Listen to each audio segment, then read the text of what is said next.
नाशिकच्या इगतपुरी तालुक्यातील संत जगनाडे महाराज दिंडीतील भाविक झालेत। भाविक आता पंढरपूरकडे रवाना झाल्यात। इगतपुरी तालुक्यातील घोटी परिसरातून हजारो वारकरी या दिंडीत सहभागी होतात। नाशिकच्या इगतपुरी तालुक्यातील संत जगनाडे महाराज दिंडीतील भाविक हे आता पंढरपूरकडे रवाना झाले आहेत। इगतपुरी तालुक्यातील घोटी परिसरातून हजारो वारकरी या दिंडीत सहभागी होतात। वारकऱ्यांसोबत चर्चा करत घोटी परिसरातून आढावा घेतला आमचे प्रतिनिधी विकास काजळे यांनी।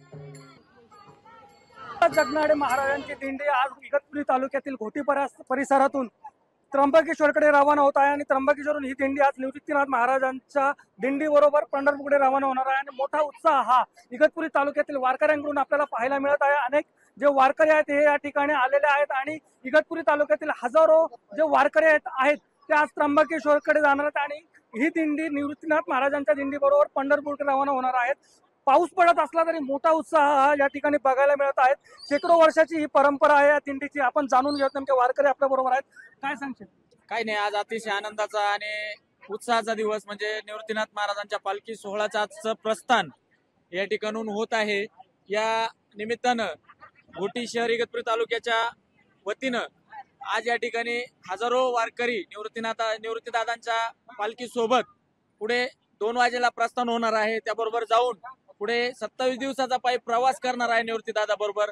आज खूप आनंदाची गोष्ट आहे की या आनंदात वरुण राजाही आमच्या बरोबर आनंद घेत आहे, याची खूप आम्हाला अभिमान वाटलं। घोटी ते त्र्यंबक वरून पंढरपूर एकदम मजात आनंद लुटितो आम्ही सगळे, काही मजेशीर चालतो।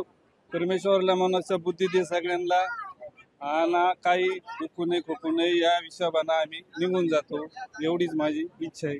पाऊस पडत आहे परंतु वारकऱ्यांचा जो काही उत्साह आहे त्याच्यामध्ये कुठेही कमतरता बघायला मिळत नाही। लोकशाही न्यूज साठी विकास काजळे, इगतपुरी, नाशिक। संत शिरोमणी संताजी महाराज जगनाडे पायी दिंडी सोहळा हा दरवर्षीप्रमाणे आज उत्साहात इथं साजरा होतो आणि या दिंडीचं वैशिष्ट्य सांगण्याचं असं की सर्व तरुण पिढी या दिंडीमध्ये सामील होऊन हजारो वारकरी या दिंडीतून प्रवास करतात।